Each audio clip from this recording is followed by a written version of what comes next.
welcome to LOA Today. I'm Walt Thiessen. With me today are Laura Hale and Sam Page. This is your daily dose of happy. We are so happy you decided to join us today. And I'm especially happy to have my regular crew here. I'm in the midst of doing an experiment because I've added a special segment to the program that I just started doing today, exploring cryptocurrencies. So those of you who are listeners, you'll be hearing the first episode that I just recorded about an hour and a half ago. Sometime in the next day or two. I have to put the intro music and all that together for it. So it's a little bit kind of up in the air at this point how it's all going to hang together. But you're going to be seeing a lot more of that because like Sam and I were talking about before the show today, cryptocurrencies are becoming a thing. And as long as they are becoming a thing, we need to become more aware of them. And we need to understand what the strengths are, what the weaknesses are. My particular segment is going to be called The Crypto Skeptic. So that'll give you an idea of where I come from on that particular topic. And it's going to be something to look forward to. So just a little heads up that something new is being added to the show. But in the meantime, hello, Laura. You're looking dazzling as usual. And you gave us the word that we're going to be losing you for a bit in a couple of weeks, which we're kind of sad about. But yeah, I am kind of sad about it, but life happens and that's what's going on. Yeah, and the time that you've been with us has been wonderful, so we really enjoyed that. And you were also talking about how you're going to be coming back after your little contract thing that you're working on is going to be done, so that'll be something to look forward to. But I just wanted to acknowledge that in the time that you've been with us, this has been great. We've been loving it, and we're going to get you next week too, which is cool. But yeah, really, really good. And we also have a special guest joining us. Sam's here as well. He kind of had to drop off for a second. He'll be back in a moment. But our special guest is named Raj Subrameyer. Subrameyer, am I pronouncing that right, Raj? Yeah, Subrameyer. So okay. There's a story behind that, why it's different, but we could... Well, let's start with a story. We always like stories, okay? So before I even give you any more introduction, tell us the story of Subrameyer. So my original last name is Subramanian, which is like the John Smith of South India. Okay. So every 1 in 2 people have the last name. Mm-hmm. And then my wife is American German, and her name is Wiesmeyer. So when we got married, we wanted to create our own legacy. So we combined Subramanian and Wiesmeyer, and now it's Subrameyer. Okay. And that's why my company name is also called Chai Latte Consulting, because I'm brown, she's white, and Chai Latte, and then we have a mocha baby. So the point is, everything was intentional. It's Raj Subrameyer, so that's how it's pronounced. Beautiful. All right. So, well, first of all, welcome to the program. Thank you for joining us today. And you actually reached out to me, I don't know, like a month or two ago. I can't remember exactly when it was. And I remember looking at your website and saying, this guy has one theme that keeps playing over and over again. He is so freaking persistent. No matter what happens, he just gets up, dusts off, and starts again. I don't even know. I know you have a book out. I'm not even sure what you call the book. If I were you, I would call the book Persistence, because that's your storyline. Thank you. But tell us your story. Give us like a little, 3-minute potted biography, so to speak. So here's the shorter version of it. So, of course, from my thick Texas accent, you already probably know I was not born in the United States. Really? So I grew up in the southern part of India from a place called Chennai, which is one of the 5 bigger cities in India, where you have tech and most of the revenue comes from that. So I grew up in a family where we were super academically focused. For all the Asians listening or viewing, you get this. When you're born, you're pretty much given 3 options: doctor, lawyer, engineer. And then you pick one, and then that's the path you take. And I took the engineering path, and I've never looked back since then, right? But the point is, my dad, since he was born, he studied in scholarships throughout his life. Then you have my elder brother who has 3 masters and a PhD. He was a genius. And there I was, the average kid who didn't do well in anything. You name it, sports, dating, academics. I was average in everything, right? So I constantly kept comparing myself with other overachievers around me because I wanted to live up to their expectations, want to be like them. But every time I try to do that, I end up getting disappointed because I realized I can never freaking live up to people's expectations because they had so many varied expectations from people.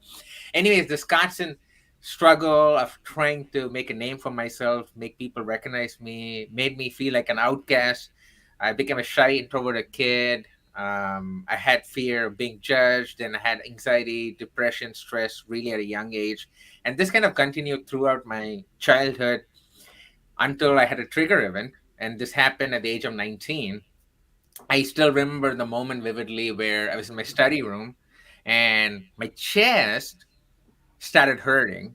Ooh, And at that point, I thought, okay, I was getting a heart attack because I had unbearable pain. But now I know it was my first panic attack. sure. And all this feelings which had bottled up inside me for the first 19 years of my life, it just exploded at that point because I came to a realization that all this while I was living a life based on other people's opinions. I was making other people's opinions be my reality. And in the process of not disappointing other people, I was disappointing myself. That's when I decided that, you know what, screw society. I know I have the skills. Yeah, I know I can carve my own identity, and I can strive for greatness. And that's when the real transformation happened. And fast forwarding 22 years down the line, my whole life has been this process of transformation, which is I've done so many varied experiments. I've gone through so many different failures and successes, which has helped me transform my life from a shy, introverted kid earning a minimum salary into an international keynote speaker, best-selling author, and tech career strategist running a six-figure business. So it's been till now, my whole life has been a journey, which has been an amazing journey of self-exploration and transformation. So that's kind of a short spiel on where I was and why I do what I do right now. And right now, I help people who represent the old Raj and try to make them believe in themselves, especially those in the tech space, and try to make them better leaders and find them the job they love and make impact in the community. That's fabulous. I love that. And boy, did you nail a problem that is pervasive. I mean, it's everywhere. The idea that people adopt, I don't think they actually adopt it consciously, but they adopt the idea that their lives are based on what other people think of them. Hmm. And I think all of us go through that at one point or another, or like maybe not everybody, maybe 99.9% of us go through some phase of that at some point during our lives. Others of us stay with it for years. Some people get stuck in it, and it sounds like you were kind of stuck for quite some time. But it's a miserable place to be because you can never win. You're constantly evaluating yourself based on what somebody else thinks of you, and you can't control what they think. You can't control what they say. You can't control what they believe. You can't control any of that. Your life is out of control. That's what it's like to live like that. It's like living a life completely out of control. And this is what I tell people, and you're right. This is what I tell people because so there are two things, right? First thing is everyone has to go through a downward slope to hit a low point in their life to realize, okay, this is the time to make a change. And then they're Mm, left with two choices. Either they could recognize what's happening and make a change, or the second option is recognize what's happening and then still be in the same state. do it again. And unfortunately, a lot of people are following the second option or choose the second option, and they are afraid to take that first small step, which could be uncomfortable for them, which would push them out of their comfort zone because they have this fear of the unknowns and they don't know what to expect. But then when you shift your mindset to use fear as a driver instead of something which consumes you, then your whole mentality changes. And that's what I did. So I recognized that okay, I need to make a change. And literally the next thing I did was I took a paper and pen and noted down all the fears which have been an obstacle for my growth. I had fear of being judged, fear of being ignored, fear of failure, fear of unknowns, and I had a lot of fears. And at that age, at 19, with whatever I knew, I on the side of each of those fears, I wrote down what exactly I'm going to do to overcome those fears. And then I started tackling it one by one. And that's been my whole life. And the moral of the story and why I'm sharing this is there's a beauty in becoming uncomfortable to get comfortable. Only when you actually push yourself slightly out of your comfort zone, you're going to find new things about yourself. If not, you'll never open your mind to different things, which may give you different opportunities. So the choice is yours. You can either be in the same shell or come out of the shell, right? People have two choices. Second thing, which I wanted to mention also was In fact, this is what I talked about in my first TEDx talk. Uh, it was about how to use comparison to fuel your growth. Because this is the thing. Currently, we live in a digital age where everyone looks at these social media influencers and then they want to become like them. Like, for example, there'll be people posting pictures with their Ferraris, with their huge mansions, and people want to become like them. But no one knows the deeper story. Either they're $200,000 in debt and they're trying to still maintain a social image, or it took them 15 years to get to where they are today, right? But the point is, you can have a goal saying you want to become like them, and strategically come up with a plan on how you're going to become like them. And in that process, even if you don't exactly become like them, you'll have learned a lot of things which can set you up for success in different avenues, right? So just to dumb it down a little bit, a simple example would be, say you want to become like this guy who has, or a girl who has 200,000 subscribers on YouTube, and you don't even have a YouTube channel, but you want to become like her. What you are going to do is try to analyze, okay, what is she doing that you're not doing? Okay. And then start implementing those things in your life and slowly start doing things and analyzing it and keep pivoting, changing your approach. And finally, say in a year, you get 100,000 viewers, but you didn't reach 200,000 viewers. It doesn't mean you're a failure, because the thing is, you already have 100,000 viewers. That whole journey has made you a videographer, video editing, audio editing. You gained audio editing skills. You've gained a huge following. So that's how we need to see comparison, right? There are two types of comparison. You have upward comparison and downward comparison. And again, you can check out my first TEDx talk on this. But the point is, when people view comparison from a positive lens, then you can have growth. Because till 19, I was using comparison from a negative standpoint, from viewing it through a negative lens. But then once I started viewing it through a positive lens, that's when the real transformation happened. Those are just some things to think about for folks. Very good. Wow. Yeah, you covered a lot of good stuff there. I keep going back to that whole concept of depending on others for your identity, because that's really what you were doing. You were taking your cues from everybody else. I mean, Laura, you're a coach. I mean, you've never had a client like that, right? Nobody ever comes to you who's got that kind of issue, right? No, never. Never. But it's pervasive. It's all over the place. I like when you talk to a client who has something like that going on. How do you help them get out of it? Oh, is it for me or Lori? Well, it's for Laura actually, but Laura, yeah. Oh. Okay. Okay. I like to try to walk them through what's like really theirs and what's not theirs. So I really like what Raj is saying about go ahead and compare yourself, because you can learn so much from that comparison. But then I think people also need to take that even a step further and say, okay, you're looking at that person with 200,000 subscribers. They might be doing X, Y, and Z. You have to make sure you actually want to be doing X, Y, and Z. So if you don't really like align with that deep down, you're going to copycat someone, and then you may decide later on that it's not working for you, and yet you've built this successful business and you're not really happy or joyful about it. So I think it's looking at what other people are doing, but then also going, okay, they're doing this, but is that really what is joyful for me, or what makes me feel lit up inside? Which makes and just a lot of to sense. piggyback off what Laura said, another additional thing to think about is that, okay, one thing is you have to figure out whether you're passionate about it, and you won't know it until you try it.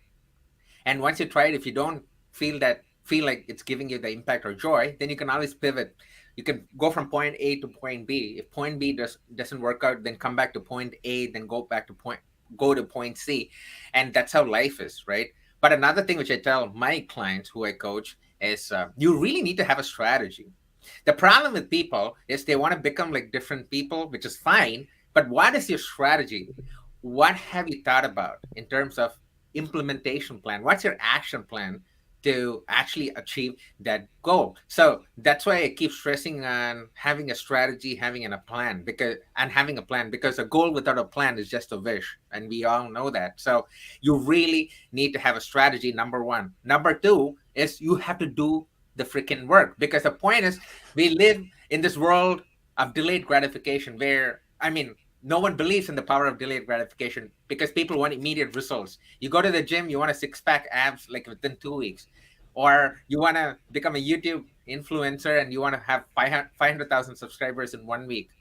The problem is people are not ready to do the work, and they don't realize that it takes small steps over a period of time, which amplifies into huge impact.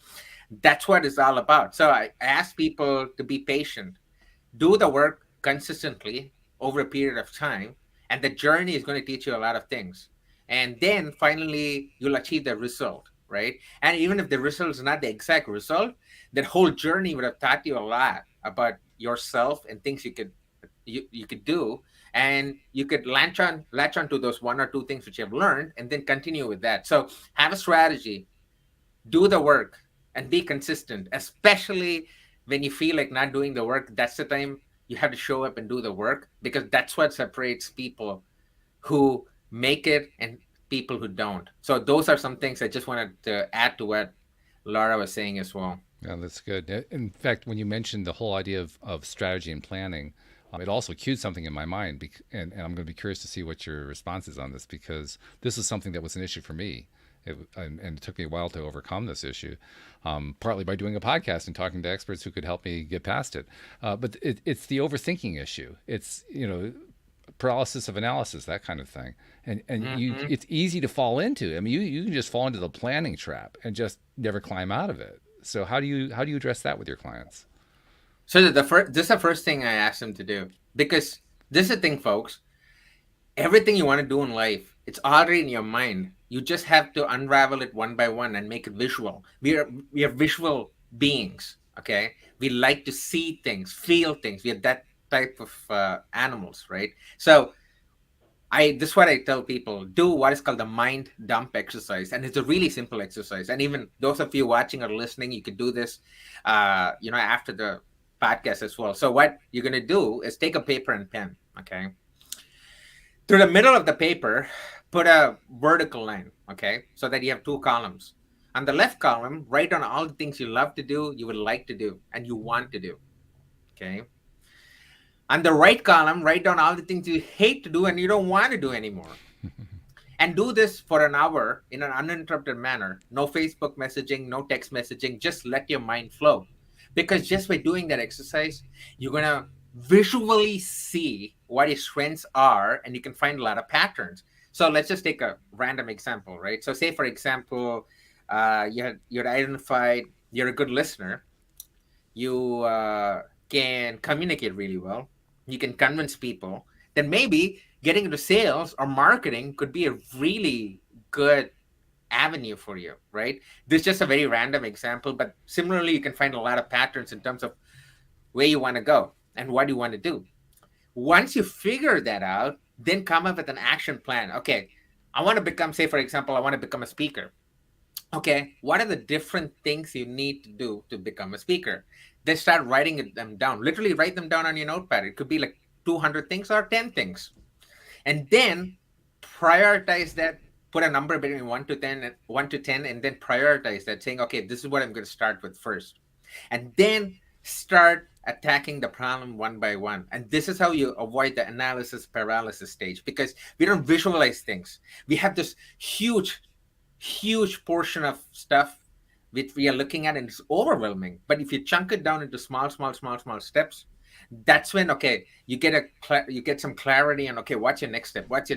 It's about these small steps which leads to big impact and changes. And that's how you avoid analysis and paralysis stage. And this is what I tell people: you just have to write them down and do this mind dump exercise periodically, and see and analyze what you're doing is whether working or not. Like, say, for 2-3 weeks, do it, analyze it, collect data, and then pivot. If it doesn't work, okay, make some changes and then do a slight variation of it. And this constant experimentation is the key to take that small steps towards where you want to go in life. Yeah, life is a series of experiments, that's for sure. Mm-hmm. Yeah, without the experiments, you don't get very far. Right. I just had to write all that down. I had to mute myself so I could write down the mind dump experiment. I love it. Love it. Yeah, and That's also I excellent. have templates and stuff on my website where people can download in case you want some help in terms of how you want to do it. And I also have a video on how you could do it. But it's just really simple. It sounds so simple, but trust me, it's gonna really, really help to bring out all the stuff which is locked in your brain, and you could just put that on paper. Then you start learning a lot about yourself. And so again, we are visual beings, and you really want to put stuff on the paper to visually see, okay, what's actually happening, right? So yeah, that's Inter- something to think about. Interesting that you mentioned that we're visual beings. Certainly, that's true for a large segment of the population. It's actually not quite so true for me. I'm more of an auditory being. Ah, My eyesight's not all that great.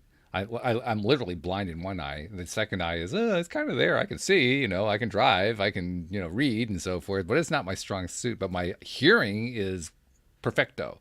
I mean, I'm one of those people who can listen to a symphony orchestra play and identify all the instruments. I have that level of discernment that goes on, and I mentioned this because I think what you were saying is absolutely true for people who are visual. But if you're not visual, you can still apply the same principle. You just have to do it differently. You have to do it and from an another thing is auditory you perspective. hear things and then you visualize it inside your mind. Right. For example, even your smell and hearing. So you smell a cheeseburger, okay, which is one of my favorite foods, and then you immediately there's saliva secretion because the Mhm. smell goes in and you start visualizing how a good cheeseburger tastes like, the the bite into the cheeseburger, the taste, and then The the juiciness. tomatoes, the Yeah. cheese on top of it, and then the lightly grilled bun, and the really, for me, I have to have the meat well done. So you start visualizing it. So that's what I mean by visual beings, in the sense, irrespective of what you do, you you have these different mental models. You make up different mental models based on your experience. So say for example, I have this pen. If I give this pen to Walt and say, tell me three things you notice about this pen, and then give the same pen to Laura, tell me three things you notice about this pen, both of you may come up with three different things based on your experience Mm. using a pen in your previous years. So it's experience based thinking. That's what they call mental models. So we create different mental models in our minds based on our experience. And so everything is visual. Even if you don't visually put it on paper, you develop a visual image inside your head, right? So I think that's how you, for example, can, like, wow, you can hear things and then immediately start making connections, because again, you visually think, okay, this thing here, that thing there, okay, you still start having the visual image. So that's what I think, and also based on research, that's what is found as well. Well, I think what you're saying is accurate. For instance, I do a podcast, and one of the reasons I do a podcast is because it is hearing oriented, and Hmm. I am very very good at being able to hear. I'm a good listener, which is a valuable skill when you're an interviewer. You want to be able to listen to the people you're talking to and grasp what they're talking about, and kind of jump on the bandwagon and where can you take it to the next level and so forth. And even more than that, just as a person who is visually oriented can pick up little cues with little details, I can do the same thing with the auditory. So I can hear, for instance, whether or not the subject of my interview is feeling stressed, or whether they're enjoying themselves, or whether they're confused about something or worried about where it's. I can hear that. So taking exactly what you said, that's what I do. I create a little model in my mind about how the interview is going and where do I want to take it next based on the cues that I'm getting in auditorially. Exactly what you're talking about. And even from a visual standpoint, say for example, I'm sweating. If I'm sweating, I'm actually starting to sweat because it's really hot in here. But the point is, if I'm sweating, Plus, you have a sweatshirt on. That doesn't help a whole lot, right? right, because again, I live in Chicago here in the United States. But the Right. point is, if I'm sweating or if I do something like this, say when Laura's talking, then she can pick up cues saying, huh, is he understanding what I'm saying, or Hmm. is he has something to say? Then Laura would say, hey, Raj, looks like you have a question to ask. So that's how we are built. Whether we know it or not, that's how we are built. We look at these visual cues, auditory cues, sensory cues, and then we make up images of what the other person may be thinking, and then try to address that. So yeah, I think that is pretty fascinating for me, and this mind dump exercise really helps. And again, going back to the actual question, how we started the discussion about the analysis paralysis stage, I think it again comes back to visualizing stuff, coming up with an action plan, and taking small steps. You don't have to take radical steps. Just chunk it down, chunk a big portion of tasks which you have to do into small pieces, and then execute it one by one. And that's how, by the time you know it, within 3-4 months, you would have already done a lot of things, which is which is pushing you towards the ideal goal you want to achieve in life. Yeah, certainly small bites is a lot easier. And when you take little tiny steps, any job becomes a whole lot easier. Just because you're taking small steps, you're not And having to going do giant leaps. and going with the cheeseburger example, if the cheeseburger is too big, you can cut it into two halves, Cut into pieces. right? Cut it into two halves, and then see it's much more easier to fit in. But anyways, I know maybe they're vegan folks and vegetarian folks. Again, I'm just randomly giving a cheeseburger example. I respect whatever food choices you make in life. So You can have your cheeseburger. The vegans have their vegan burgers. I'm going to go have my yeah, steak. I'm not sure what Laura's going to have. We can do whatever we want. It's okay. It's not a big exactly. Yeah. deal. Hey, Laura, do you have any questions for Raj before we move on to the next segment? I was just going to say this, what you're talking about reminded me of something someone told me the other day, which is do 5% each day. So Hmm. I don't know if you can really but it's just like such a small number. Do you think I can do 5% today? Because I think it is really easy to get overwhelmed by all of those when you have such a big goal. And then to, like you said, break it down into all those individual smaller steps makes it easier. And that's really what I found myself needing to do is I just have this huge list of things and I just go through the list and pick one thing out and work on that. And it helps keep moving me forward. And I just feel more comfortable when I'm actually checking that little checkbox off so that I can continue moving toward my goals. Yeah, and one thing I do that, and that actually takes me to the morning routines. I think having some routines in life really helps for a lot of people, including me. Again, people are wired differently. I'm not saying this is the way people have to do stuff, but the way I do stuff is once I wake up in the morning, I need to have my first sip of coffee.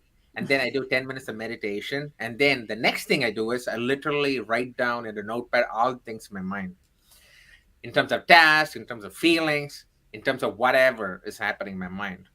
Then I come to the feelings part and try to reflect, why am I feeling that way? And literally it just takes only 5-10 minutes. People would think as if the way I'm expressing it's going to take an hour. No, it takes 5-10 minutes.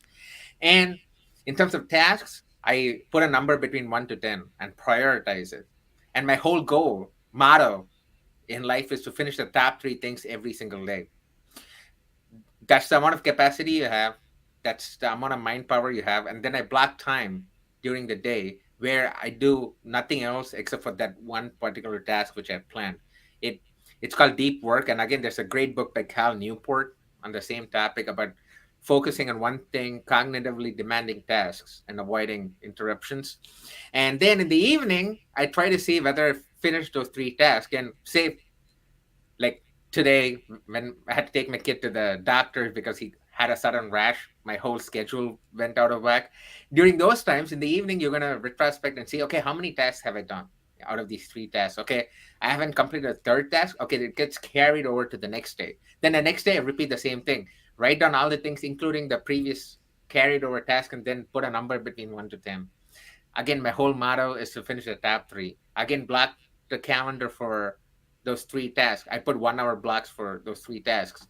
And having some sort of structure like this also helps to overcome that analysis paralysis stage, and also helps to take that small steps and helps you get more focused, helps you make you less anxious and stressed as well. So that is something to think about in terms of morning routines and evening routines as well. I was just thinking about the order that you do things in, because you do the coffee first and then the meditation. So you're basically doing a caffeinated meditation, which Yeah. works for you. But I'm thinking, whoa, I'm in jitters in the middle of meditating. Okay, that's interesting. You know what I heard though is that you have 30 minutes for the caffeine to kick in. So Oh, if is you that drink right? a little Oh, okay. coffee and then meditate, But you're my okay. body is so immune to coffee that I'm a type of person who can drink coffee at 8 p.m. and still sleep overnight. So I'm that Oh, type you're of one way. of those. Oh, Yeah, okay. one of those Yeah. folks. So the problem is when I actually do not have coffee, then I tend to sleep when I meditate. So Ah. need something to keep me awake. It Okay. happens again. I use Headspace, the Headspace app, which Mm-hmm. has 3, 5, 10 minute guided meditation. I love it. I highly recommend that for people. Headspace, and again, Headspace doesn't pay me to say this, but I've just been using it for 4 years. But the point is, I just do that for 3, 5 minutes, but I do 10-minute meditation, and sometimes I'm just so tired when I wake up in the morning, and sometimes I just doze off when I'm focusing my breath, and it happens. So Sure. Oh, yeah. that's why the coffee actually really helps So it basically gives for you a me little to boost. actually, Yeah. yeah, Okay. it gives me a boost to okay, I'm awakening my senses, and that smell aroma of coffee, Mm. it Yeah, Hmm. you really can't deny really that. helps. That And sometimes aromas. I think I have it over here. So I have these scented oils which I put on my temples, and Mm-hmm. then probably in the tip of my nose, so that to keep me awake and then relax me as well. So whatever works for me, the coffee You, and these scented things actually well, work. what you've discovered is that stimulating your senses helps you to meditate. And so Hmm. you know your body basically. You know this is what I respond well to. This is how I can get into that meditative state that I need to be in. So hey, kudos to you for that. That's fabulous. I also was noticing too. You were talking about the end of the day, and you basically list things that you do and in a sense kind of replay how your day went and so forth. I'm wondering to what degree does appreciation play a role in that exercise that you do at the end of the day? I think that's a great question. So I do the appreciation part before I go to bed. So my wife and I, we have been doing this. We've known each other for 11 years. We have been doing this for about 5, 6 years now. So we ask each other 3 questions. First thing is, what are you grateful for today? What are you happy about today? What do you think you can improve on today? So before we go to sleep, we tell each other these 3 questions, and we have been Mm-hmm. doing it on a regular basis for the past 7 years at least. And that's where my gratefulness comes into picture. Where Mm-hmm. when then I have to force myself to think about what am I grateful for today. Right. I'm really grateful that I was in this podcast with some awesome people. I got this opportunity, and I'm very grateful for that. It make forces you to think. And another place where I think about gratitude and stuff is when I'm running. When I run, I think about all these things. I see the clouds, the birds chirping, and then I just uh, look up to the sky, to the universe, saying thanks for giving me the ability to run easily. Like I can easily run 5 miles. It's the normal runs which I do, and a lot of people cannot run. And then I'm able to run, have good shoes.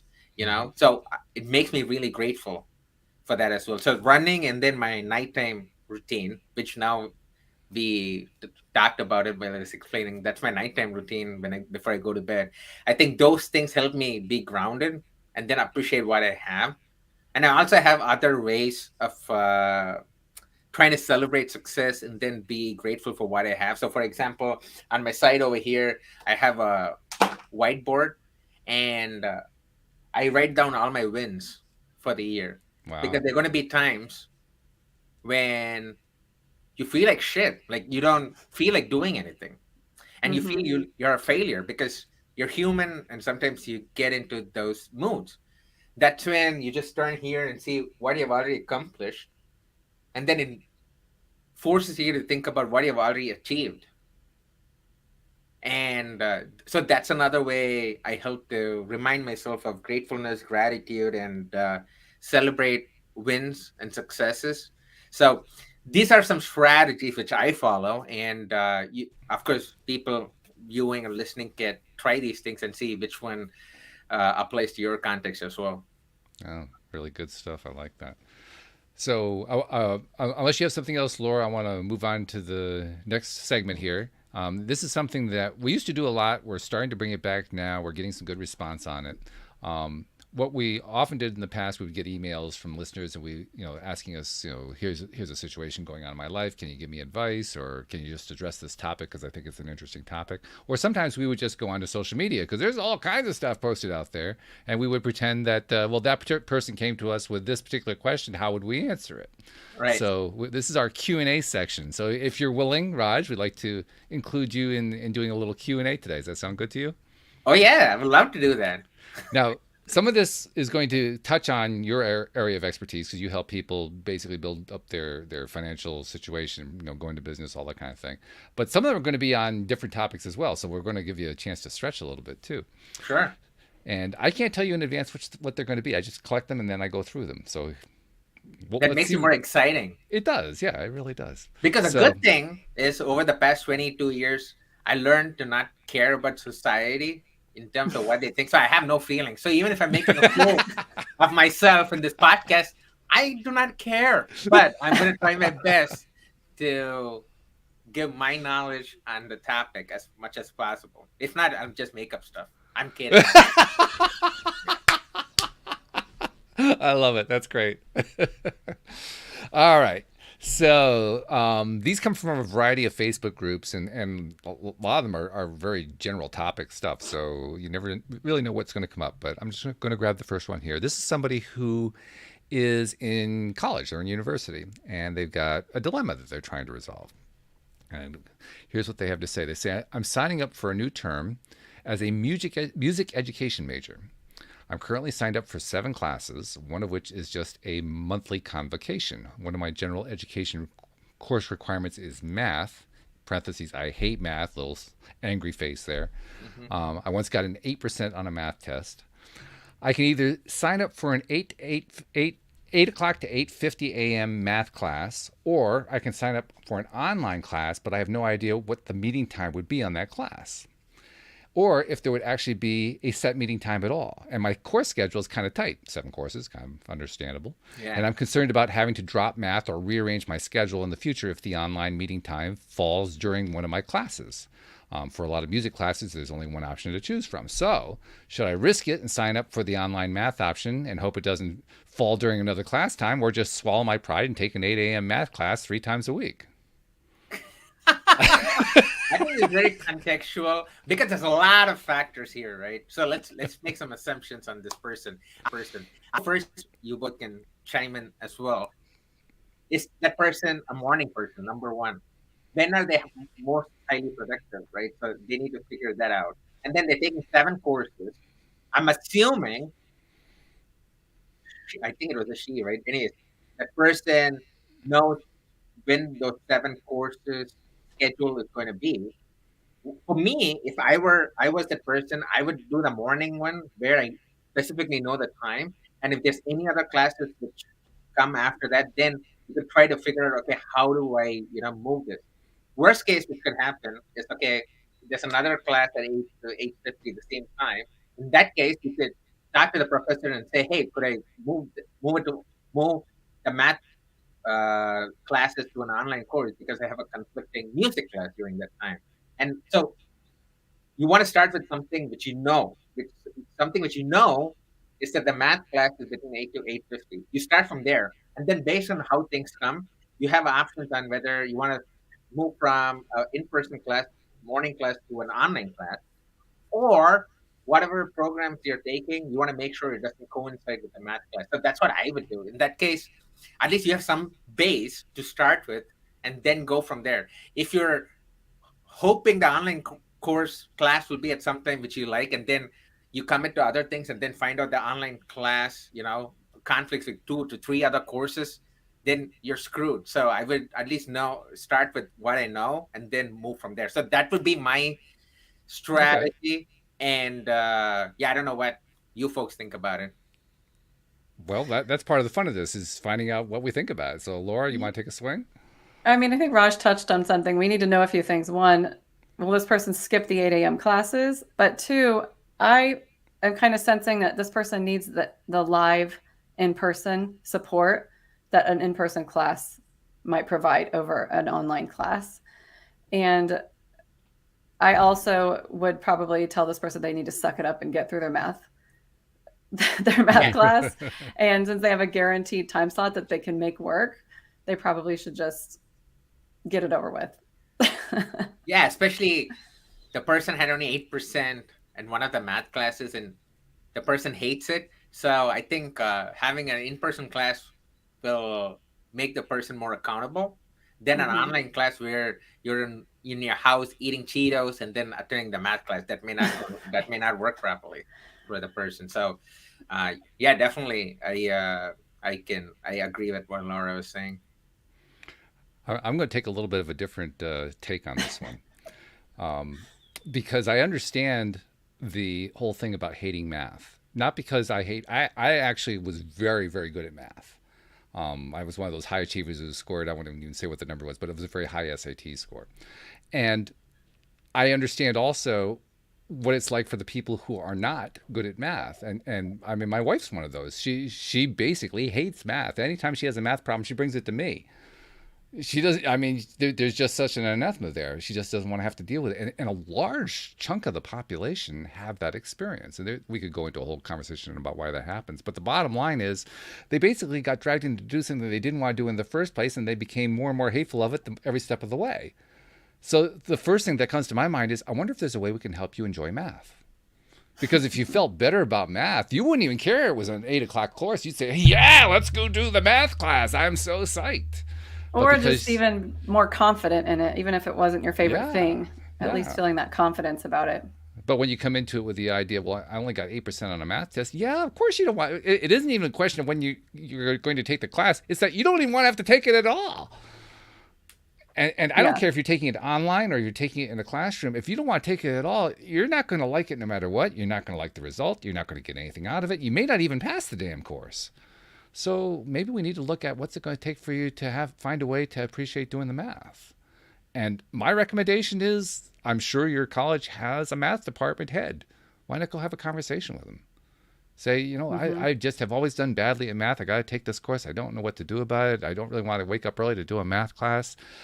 Can you give me like some guidance? How can I find a way to actually enjoy math? Because I can guarantee you this: the professor who's head of the math department loves math.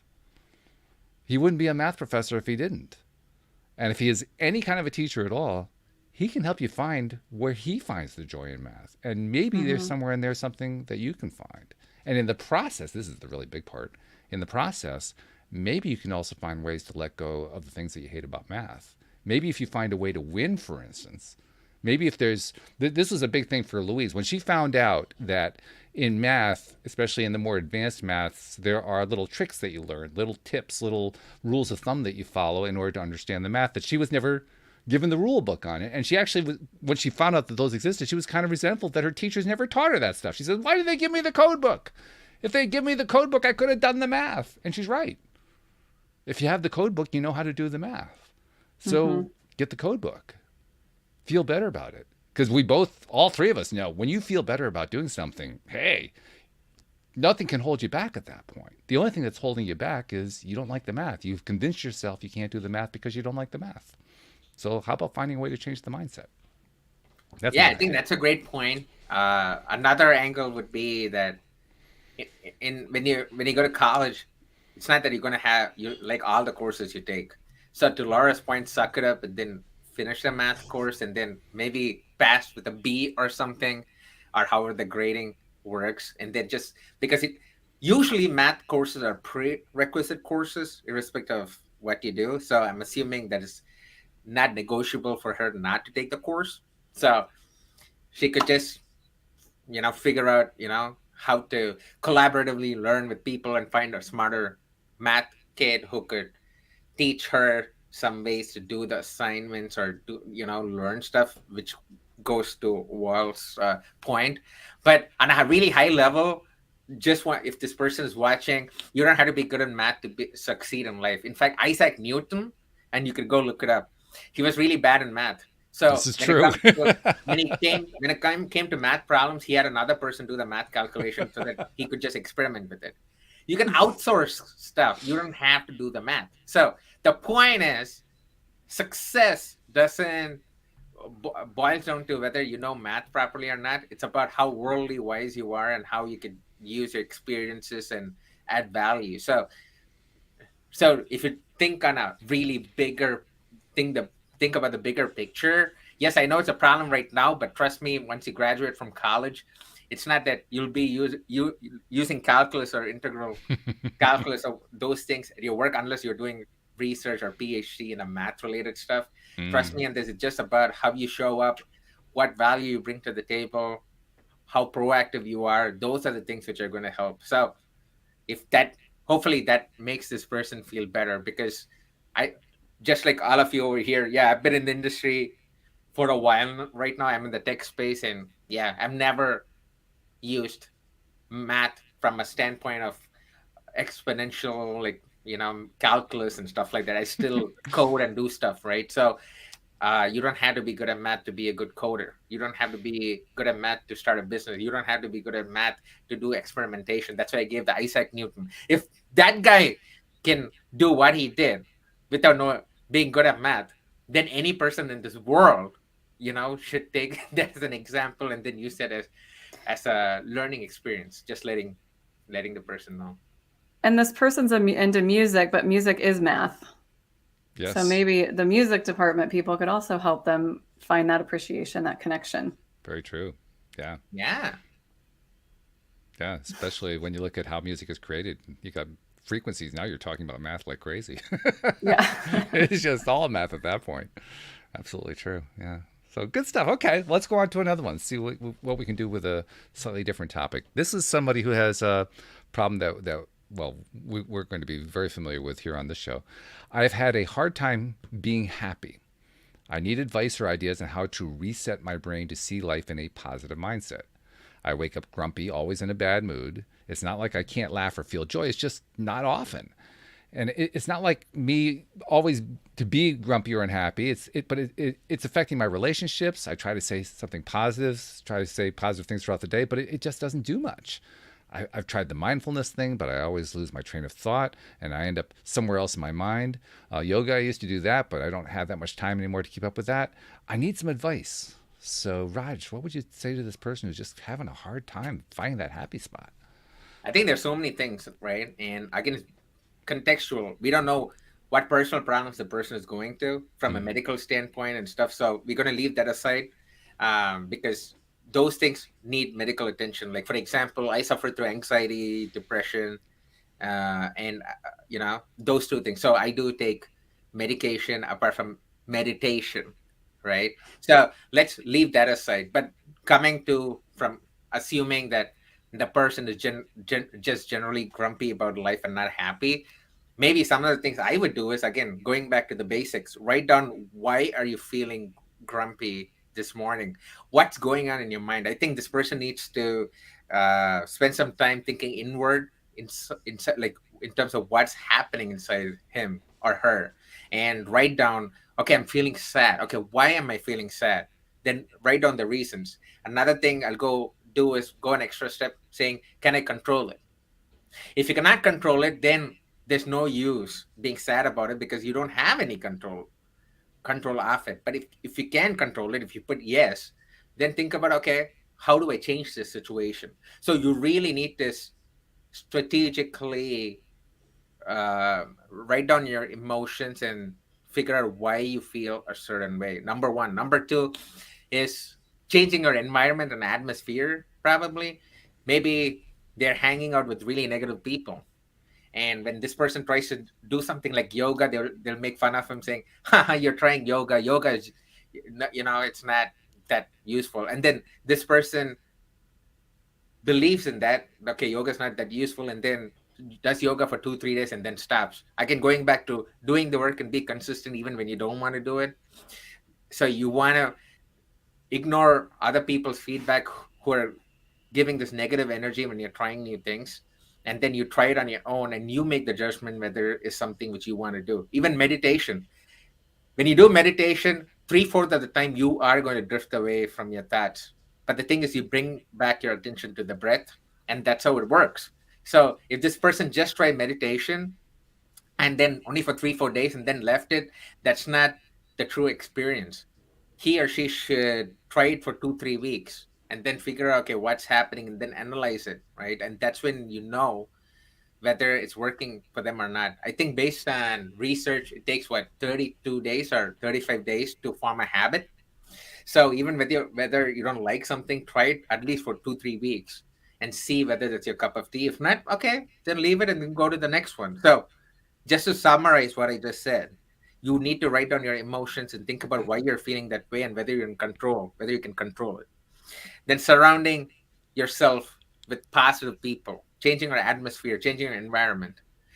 And another thing which I do is throughout my house, there's inspirational quotes. I'm a sucker for inspirational quotes. That's what keeps me motivated because there are two types of motivation. You have extrinsic motivation and intrinsic motivation. So, intrinsic motivation is what is within you which motivates you to do things, right?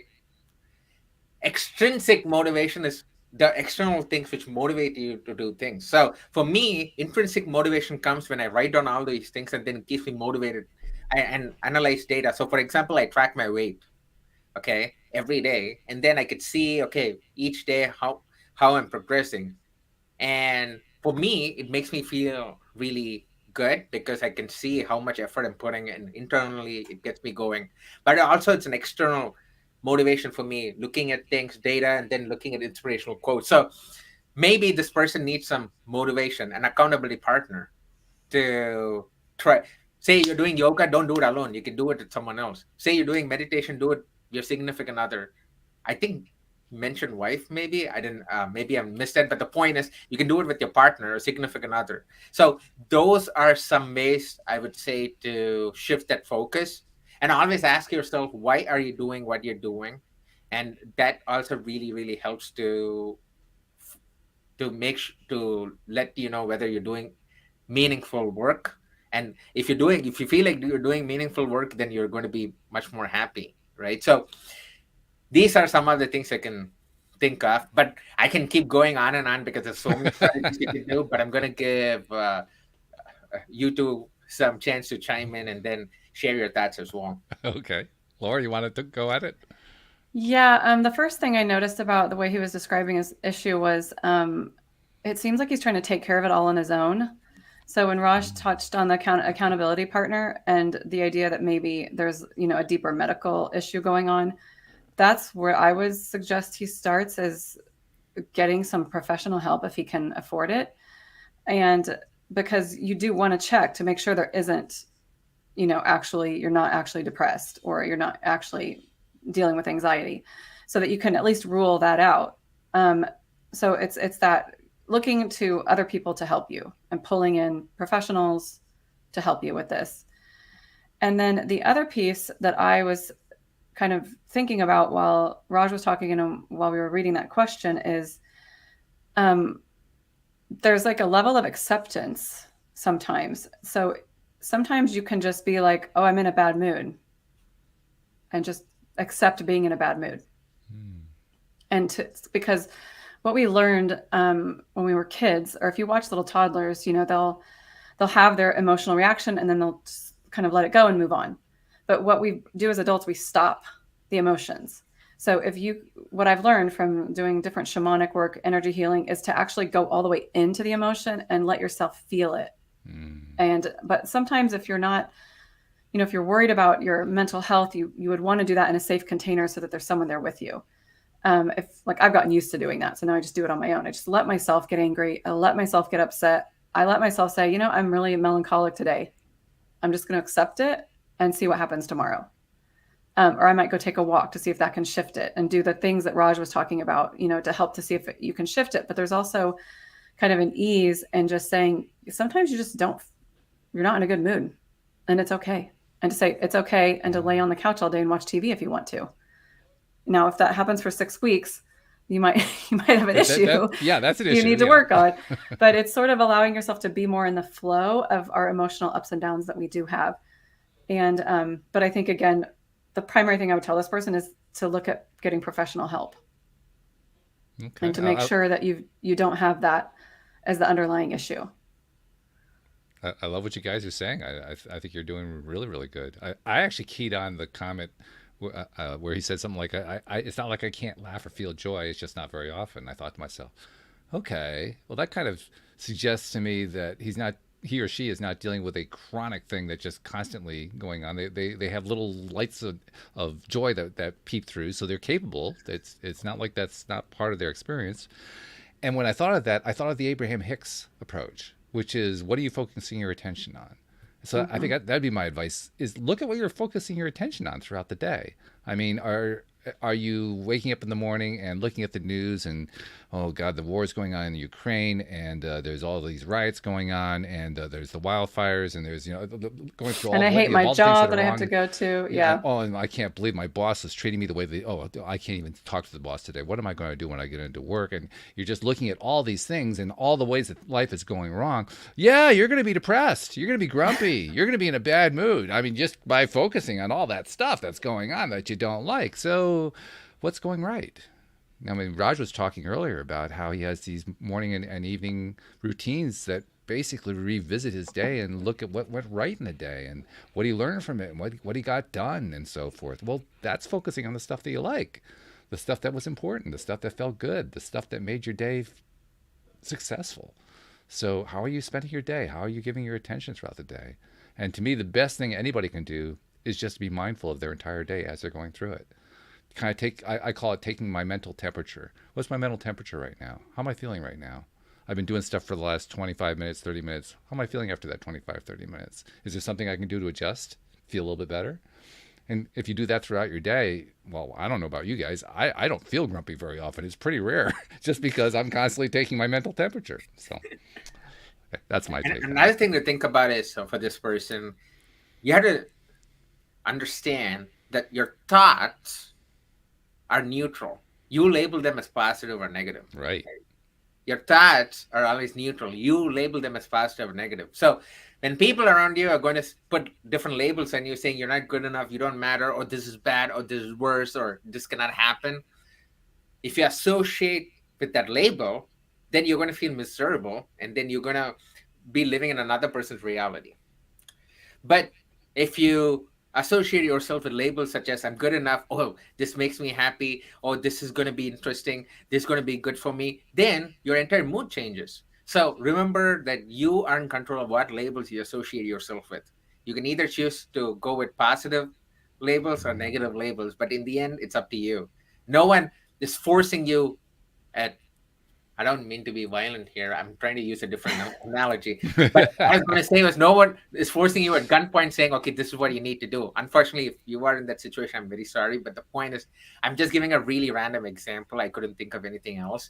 But you are in control most of the times for your actions. Because you also have to remember, you cannot control the circumstances, but you can control your actions under any circumstances, right? So the only thing you can control is the way you react to things. You cannot control the way other people feel about things. So those are some perspective. If you constantly keep thinking about, it may help you lead a much happier life. Just wanted to put that out there as well. That's good. Yeah. Well, they mentioned that they were grumpy, so I think we could probably rule out the gunpoint, because if you're at gunpoint, grumpy is not the first emotion that jumps to mind. Right. So,